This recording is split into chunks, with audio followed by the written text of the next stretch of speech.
Good afternoon, ladies and gentlemen. Welcome to another episode of the Daily Friend Wrap. I'm your host, Lorimer, today joined by Mr. Terence Corrigan. Let's get into the news of today. And of course, the big story, which I'm sure most of our listeners have already heard to some degree, is that the VAT increase has been withdrawn.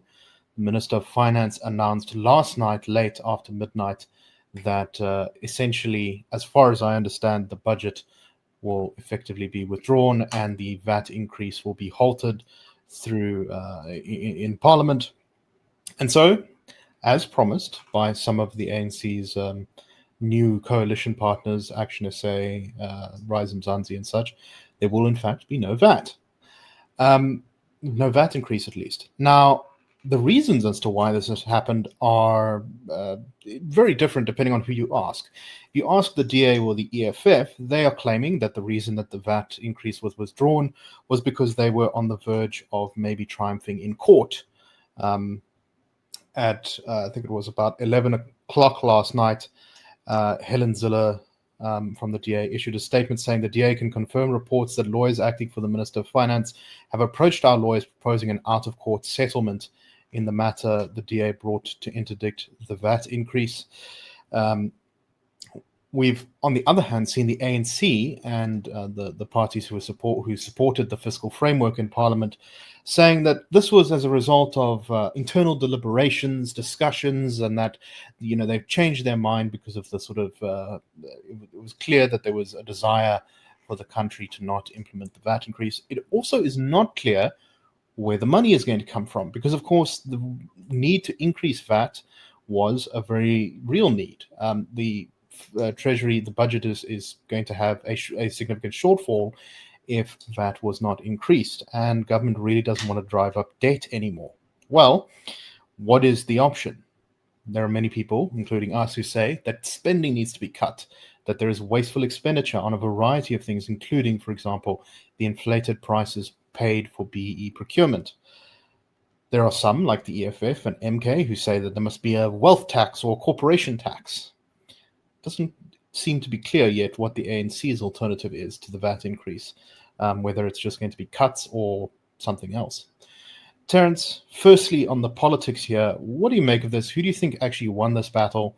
I saw very quickly afterwards the DA put out something saying that we've won, we've defeated VAT. I know the EFF is cheering this, saying that the finance minister must resign because he can't get a budget together. But of course, Action SA, Rise Mzansi, they're claiming victory for themselves, saying that they're the real reason VAT increase was stopped. What do you make of all these disputed claims about who's the big winner here? Well, to any of those claims, I would simply give the same answer. Well, they would say that, wouldn't they? This represents a massive climb down. The ANC had somewhat inexplicably nailed its colors to pushing a VAT increase through, something enormously unpopular, and was eventually led to back down. My sense of it is that this is something that probably became increasingly uncomfortable with. But I think the defining problem for them was that it looked very likely that they could lose. The DA's case had certain constitutional overtones, things like whether the executive gets to sort of make these decisions without parliamentary approval, and my own sense of it is that they're a very strong case, and I think that the political fallout, not just for the ANC reputationally or for those parties that have supported it, but for the credibility of the whole of the South African state and the Treasury, which I think remains a rare island of probity, at least as far as probity exists within our state. Those would have been, as a certain former head of government said, too ghastly to contemplate. So yeah, and I think I think this was also becoming a massive political liability. So I think that when the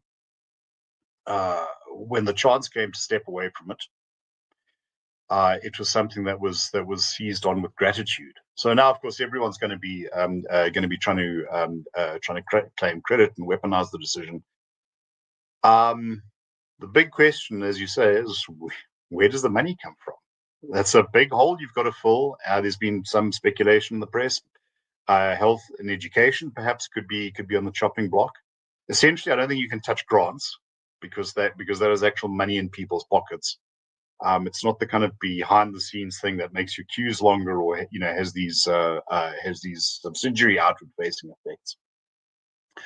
But at the end of the day, it's a question. It's 20 years of failed governance and 20 years of anemic growth. This is all creeping up and jumping on our back now. I think that's exactly right.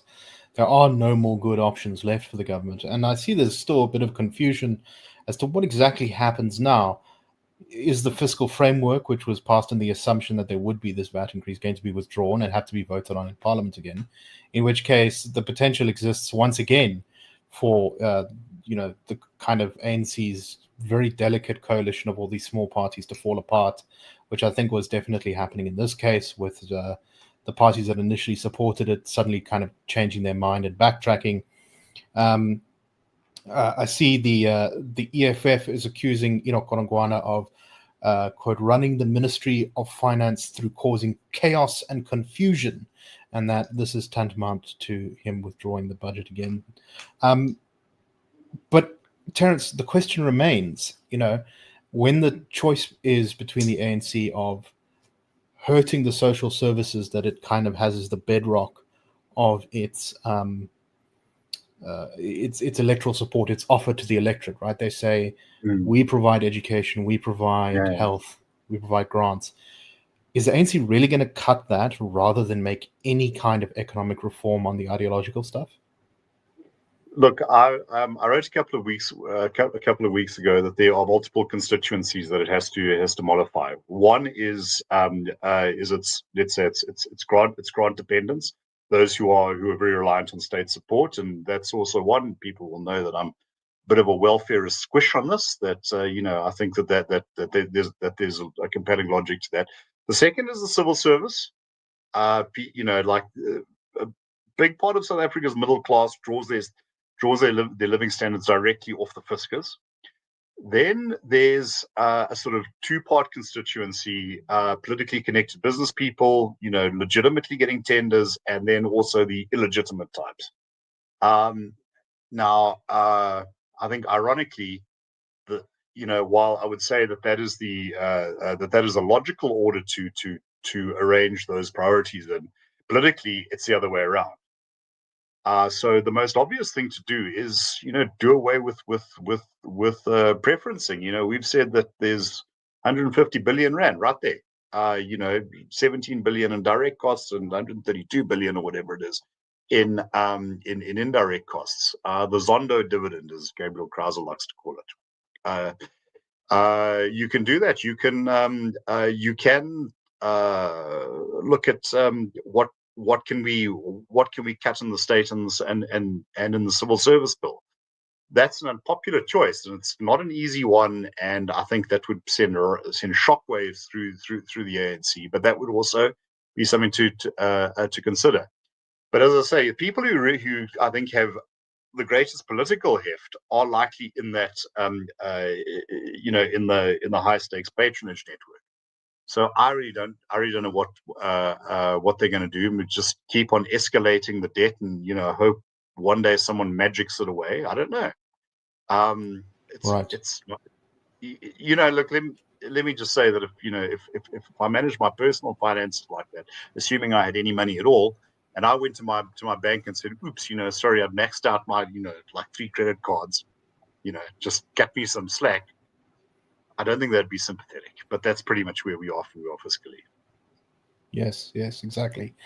And it shows, I think, as you've really well laid out, just kind of how difficult the options are for the ANC. They either irritate their sort of cadre network, or they directly, very demonstrably hurt their most important block of constituent voters, that is poor, lower middle class and working class South Africans who are either fond of or have relatives who use these social services who require them.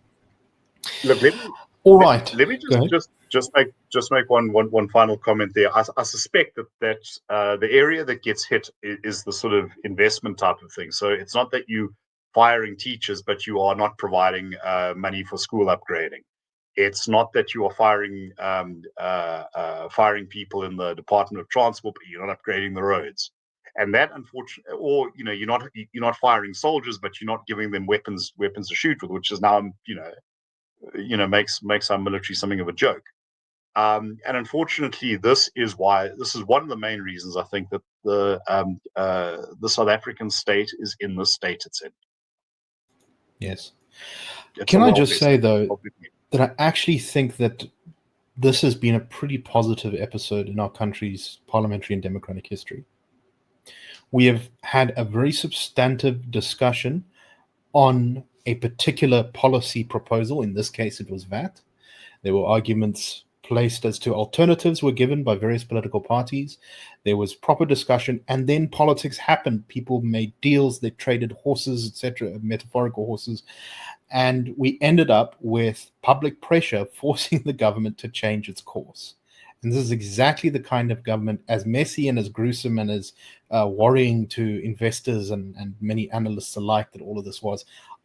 I struggle to see this as anything but actually a step forward for South Africa's political system. And in fact, I hope we have many more battles like this, because Parliament must be the center of our national debate. I don't know, Terence, what are your thoughts on that? As Roger Whittaker, great folk singer and also personal friend of my late father once said, "There's a new world in the morning," so they say. But yes, exactly. I think that progress, unfortunately, is going to be accompanied by pain, and I think this is, get used to it, buckle up, and this is going to be a bumpy ride. Yeah, no, exactly. Okay, I think that's all the time we have for today. Thank you very much for listening. We hope you found this show interesting. We will, of course, continue to cover what the latest developments are. We'll see what government's next bite at the sort of fiscal apple looks like, what's getting cut, what's not getting cut, what taxes are going to be invented or not invented. Hopefully no new taxes, because otherwise we might start this story all over again. No new taxes.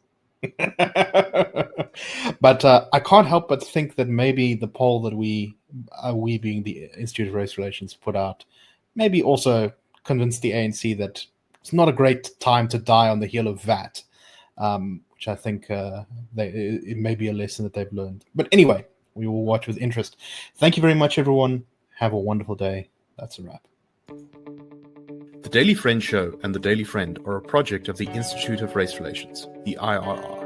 The IRR is a think tank which was founded in 1929 to study race relations in South Africa and works to change government policy to improve race relations through non-racialism and to ensure the prosperity of all South Africans. If you like our work and would like to support us, please go to irr.org.za and click Support the IRR. Or you can go to thedailyfriend.co.za and click the Fund Us button.